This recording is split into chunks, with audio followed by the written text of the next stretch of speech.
Welcome to the No Man's Memory, where wars become stories. Just before dawn, inside one of the most dangerous waterways on Earth, radar operators aboard an American warship noticed something unusual. Several contacts that had been moving on stable courses suddenly changed direction. Not gradually, not ambiguously, but directly toward the U.S. naval formation moving through the Strait of Hormuz.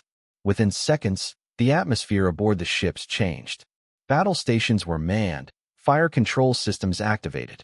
Radar operators began tracking speed, bearing, and projected intercept points. In confined waters like Hormuz, there's very little room for improvisation. The vessels approaching were Chinese warships.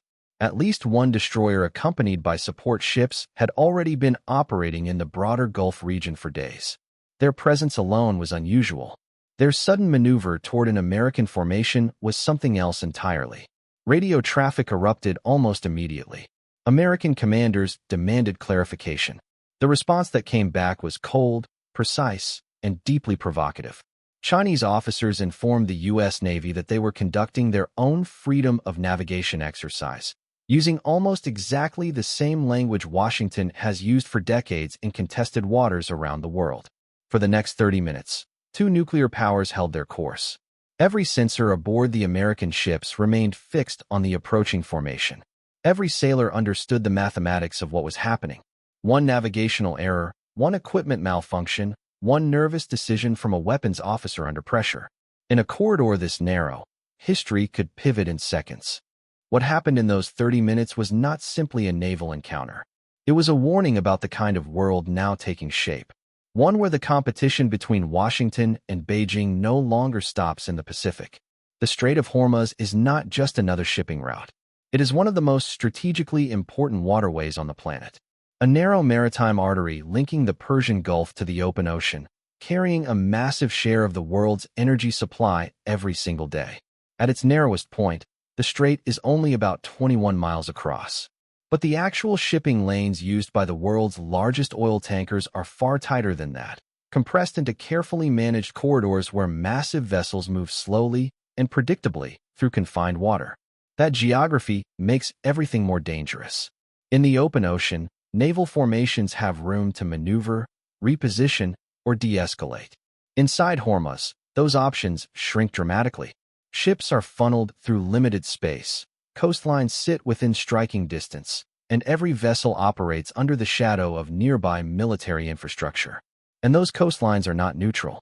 Iran's southern shoreline overlooks much of the strait with missile batteries, drone launch points, naval staging areas, and years of military preparation tied directly to the assumption that Hormuz could one day become a battlefield. That means a confrontation in Hormuz is never just between ships at sea.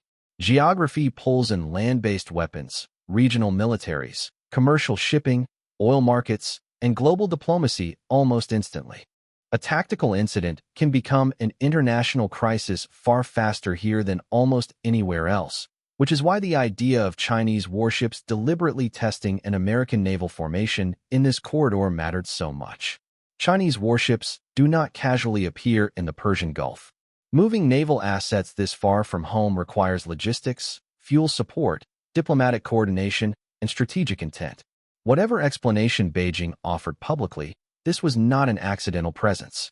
Officially, Chinese authorities framed their naval deployment as part of anti-piracy cooperation and broader regional engagement. Anti-piracy patrols have given major navies a legitimate reason to operate far from home waters before, but intelligence communities tend to look past the press release and ask a simpler question: why here and why now? Because the Persian Gulf matters deeply to China. Beijing imports enormous volumes of energy from the Middle East. Oil flowing through the Strait of Hormuz helps sustain Chinese industry, transportation, manufacturing, and economic growth. From Beijing's perspective, depending indefinitely on American naval dominance to keep that route open creates a long-term strategic vulnerability. That concern has shaped Chinese military thinking for years. Over the last decade, China transformed its navy from a largely regional force into something capable of sustained operations much farther from East Asia. Aircraft carriers entered service. Modern destroyers expanded in number. Logistics networks slowly extended outward. The deeper strategic message was clear. China no longer intended to remain confined to its own neighborhood. The South China Sea may have been the obvious arena, but Beijing's ambitions were never limited to the Pacific, which makes the timing of this Hormuz encounter harder to dismiss. This was not simply a naval movement. It looked much more like strategic signaling, a deliberate reminder that China's interests now reach into waters the United States once treated as uncontested territory. The most dangerous moments in military history are often the quiet ones, when everyone understands exactly what could happen, but no one yet knows what will. For the crews inside the Strait of Hormuz that morning, those moments stretched into 30 tense minutes. Once the Chinese ships altered course, the geometry of the encounter became unmistakable. Both formations were now moving along paths that could bring them into dangerously close proximity inside a confined waterway already crowded by commercial traffic and shaped by surrounding military tension. American commanders immediately demanded clarification over open radio channels. The reply from the Chinese side was calm, measured, and deliberately provocative. Their officers stated they were conducting a freedom of navigation exercise using language almost identical to what the United States has used for years when challenging maritime claims in places like the South China Sea. That phrasing mattered. This was not merely a navigational explanation. It was a political message wrapped inside naval procedure. Beijing was effectively telling Washington that the same logic America applies near China's coastline could now be applied near waters critical to American influence. During those 30 minutes, both sides maintained course and readiness. Fire control systems remained active. Sensors tracked every movement. Sailors on both sides understood that even if neither government wanted war, tactical accidents do not ask permission. A faulty radar return, a misunderstood maneuver, a weapons officer interpreting movement as hostile. In an environment this compressed, escalation can begin before senior leaders even understand what has happened. And yet neither side fired. That restraint would matter, because what happened next shifted the confrontation from tactical danger into strategic response. What surprised many observers was not that the United States reacted. It was how quickly the response appeared to take shape. The confrontation in the Strait had barely begun before Washington's wider strategic machinery was already moving. Regional partners were contacted almost immediately. Intelligence channels that normally operate quietly in the background became active, sharing real-time assessments across allied networks. Military planners began evaluating force posture throughout the broader Gulf region, treating the encounter not as an isolated naval annoyance, but as a deliberate geopolitical signal. That speed suggested something important. This scenario had likely already been wargamed. Great powers do not improvise every response from scratch, especially in choke points as strategically sensitive as Hormuz. The speed of coordination implied pre-existing contingency planning for confrontations involving outside powers operating in the Gulf. Diplomatic communication moved in parallel. Gulf governments that depend heavily on U.S. security guarantees would have needed reassurance quickly. Any perception of hesitation from Washington could create uncertainty among regional allies already balancing security ties with America against growing economic relationships with China. Public messaging mattered too. Rapid acknowledgement of an incident can shape the narrative before competing versions emerge. In gray zone confrontations, perception often becomes part of the battlefield itself. China had tested presence and proximity. Washington answered with coordination and visible readiness, signaling that even if the confrontation ended without shots fired, it had not gone unnoticed. To understand the confrontation, you have to understand what Beijing may have been trying to communicate. Naval incidents like this are rarely just about the ships involved. They are messages, carefully constructed signals aimed at multiple audiences at once. The first audience was Washington. For decades, the United States has operated in the Persian Gulf as the dominant external military power, shaping maritime security, protecting shipping lanes, and projecting force with relatively little serious challenge from other great powers. From Beijing's perspective, that monopoly creates strategic dependence. China's economy relies heavily on imported energy, and much of that energy passes through Hormuz. That means Beijing's long-term economic security is tied, at least indirectly, to a maritime corridor historically protected by the United States Navy. For a rising power increasingly focused on strategic autonomy, that dependency is uncomfortable. The second audience was domestic. Military signaling can serve internal political purposes as much as external ones.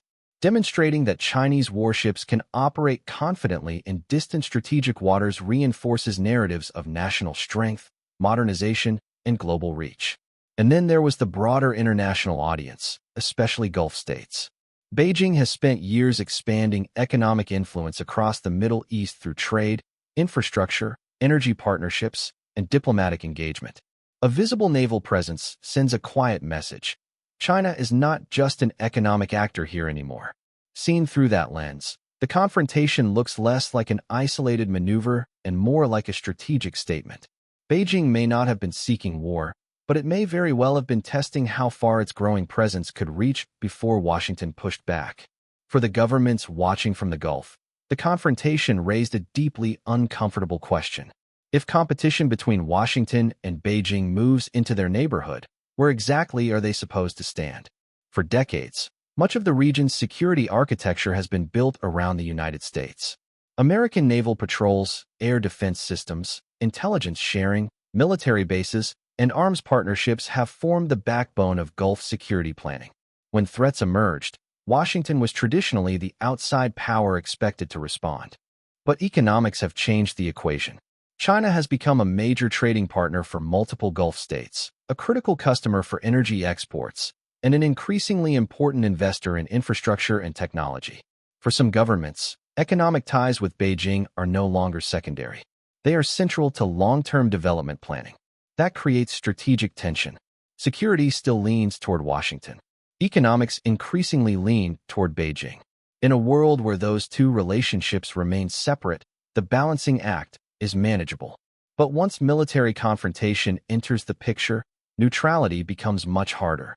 A direct U.S.-China crisis in the Gulf could force difficult choices about base access, intelligence cooperation, diplomatic alignment, and public positioning. Supporting Washington too openly could strain economic ties with China.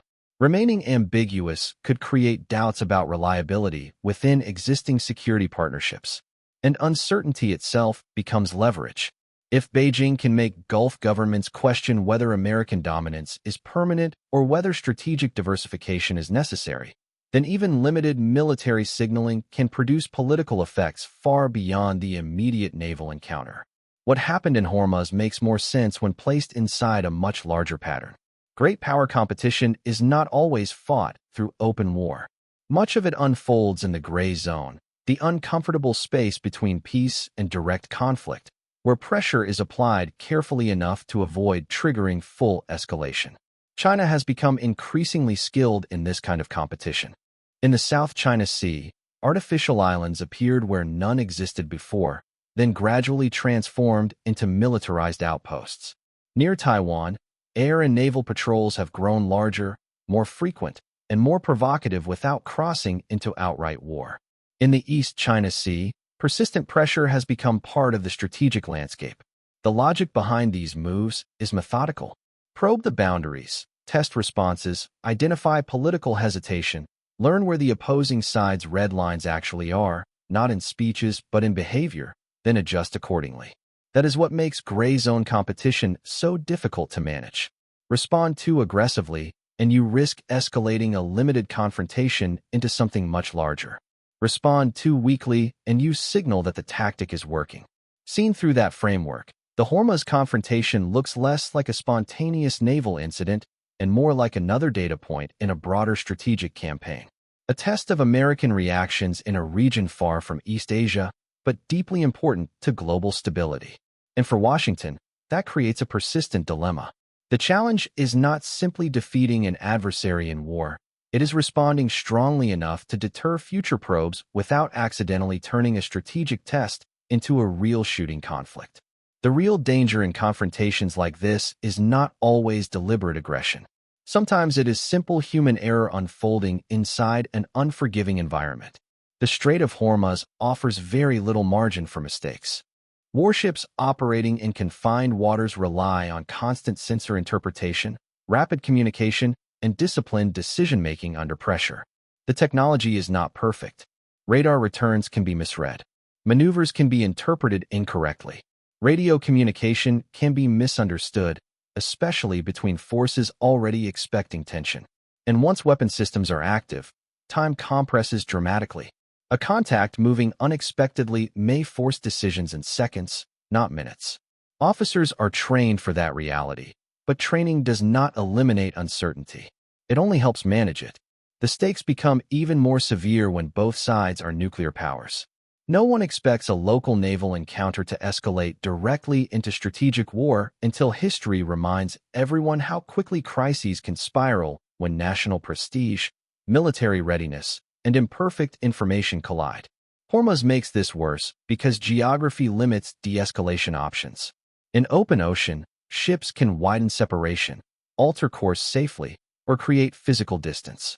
Inside a narrow strategic corridor surrounded by regional military tension, those options shrink.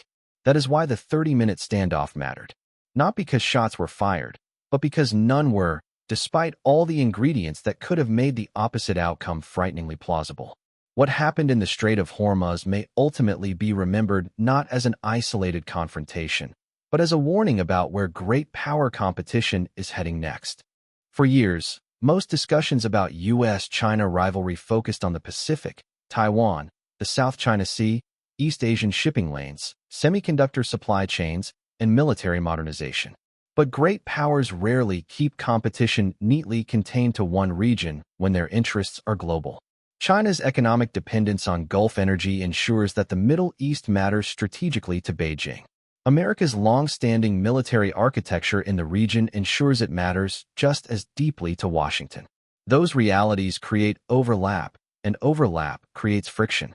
The confrontation in Hormuz suggested that this friction may no longer remain theoretical. A narrow waterway historically associated with regional crises could increasingly become another arena where global power competition plays out indirectly through signaling, pressure, and carefully calibrated tests of resolve. And that may be the most unsettling part of the story. Not that two rival powers came dangerously close in a strategic choke point, but that future encounters may become more common, not less, because neither side is likely to disappear. China's interests in the region will continue growing. The United States is unlikely to abandon decades of strategic investment overnight. And where enduring interests collide, contact becomes inevitable. The 30-minute standoff ended without catastrophe, but history has a habit of treating early warnings as background noise until the day one of them goes differently.